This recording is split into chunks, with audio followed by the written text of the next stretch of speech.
যে বিজয় উল্লাস বাংলাদেশের প্রধানমন্ত্রী শেখ হাসিনা আজ দুপুরে পদত্যাগ করেছেন।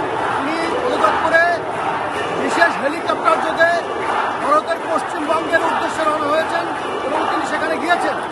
এরপর আমাদের বাংলাদেশ সেনাবাহিনী টেক ওভার করেছে, দায়িত্ব গ্রহণ করেছে। তিনি এখন জাতীয় একটি সরকার গঠন করবেন।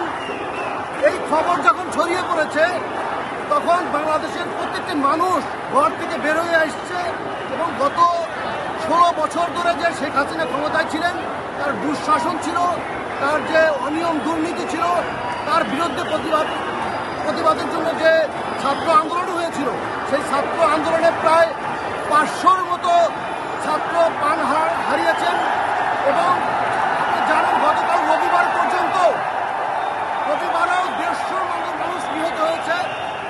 আজকে যখন ছাত্ররা আন্দোলন করছিল সেই আন্দোলনের মধ্যেই আজকে শেখ হাসিনা পদত্যাগ করেছেন।